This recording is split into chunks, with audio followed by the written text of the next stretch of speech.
ruh itu nyatu. Jauh pun dikejar, benar. Dekat apalagi.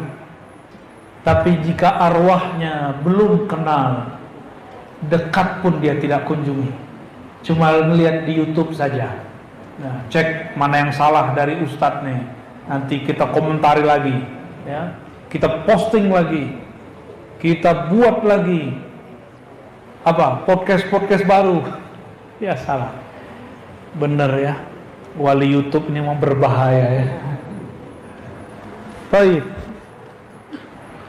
Apabila malam nisfu Sya'ban itu malam maghfirah, malam ampunan,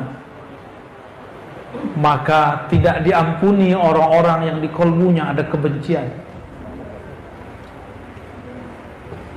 Antum nih masih benci sama lawan politik, masih benci sama lawan mazhab, masih benci sama orang yang mendirikan negeri ini.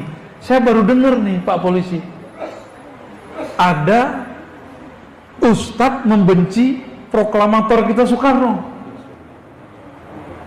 Saya baru dengar. Ternyata dia salah baca sejarah Soekarno. Dikira Soekarno itu pengkhianat umat Islam karena tidak menggolkan Piagam Jakarta. Berarti pembacaan sejarahnya nggak cukup. Bahwa majelis kalau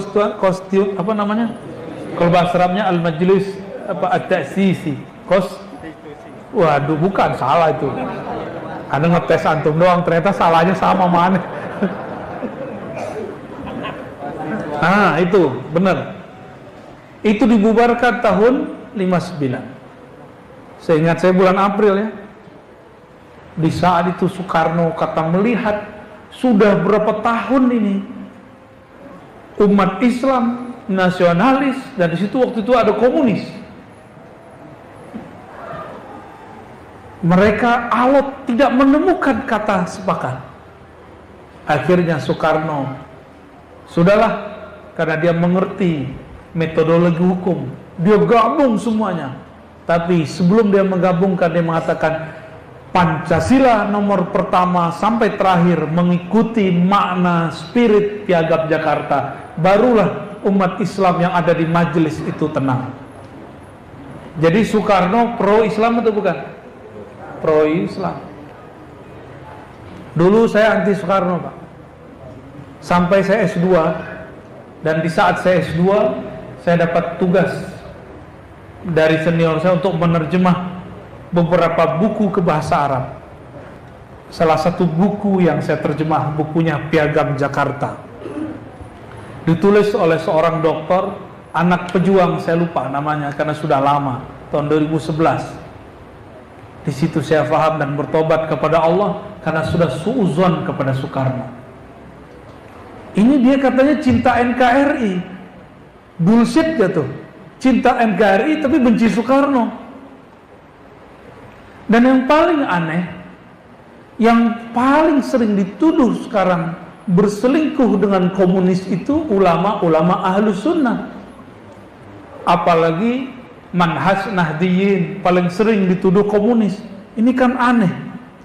Dulu yang sering dibantai oleh komunis siapa? Ulama Nahdliyin. Tanya ke orang ulama kita di Jawa Timur. Kebetulan kan pasangan saya orang Jawa Timur. Saya tanya kiai-kiai itu, dulu yang bunuh kiai-kiai kita zaman itu siapa? PKI. Tapi sekarang justru yang dianggap ulama PKI, ulama N. Jadi sejarah diputarbalikkan.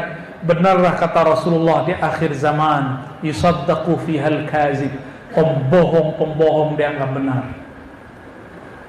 Yukazzabu fihas sadiq. Pada masa itu orang-orang yang benar dianggap bohong, orang-orang bohong dianggap benar.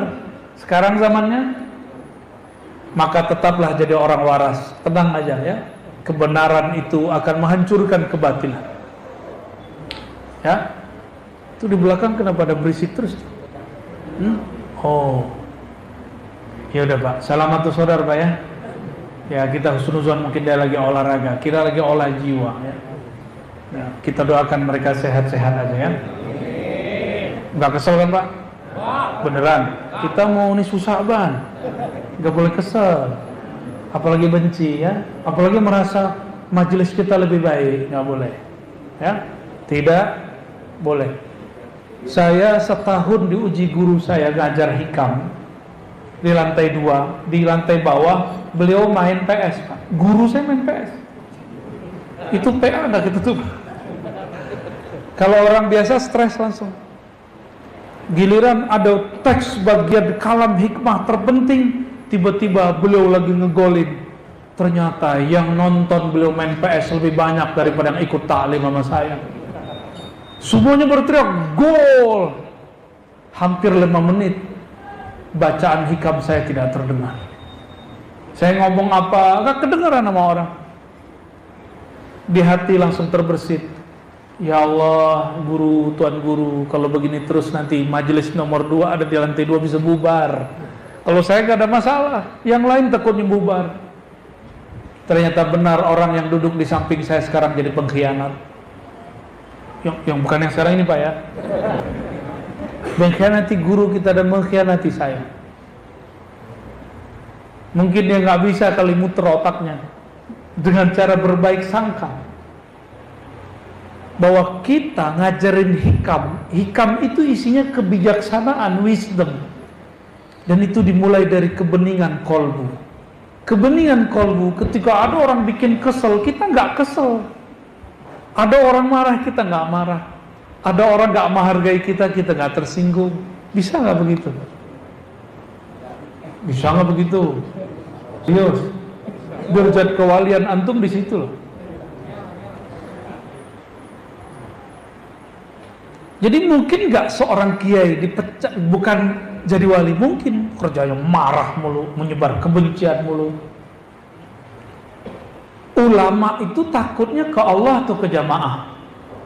Surat Fatir ayat 28, innama yakhsyallaha min ibadihil ulama. Yang takut kepada Allah itu cuma ulama. Ulama itu yang kenal Allah.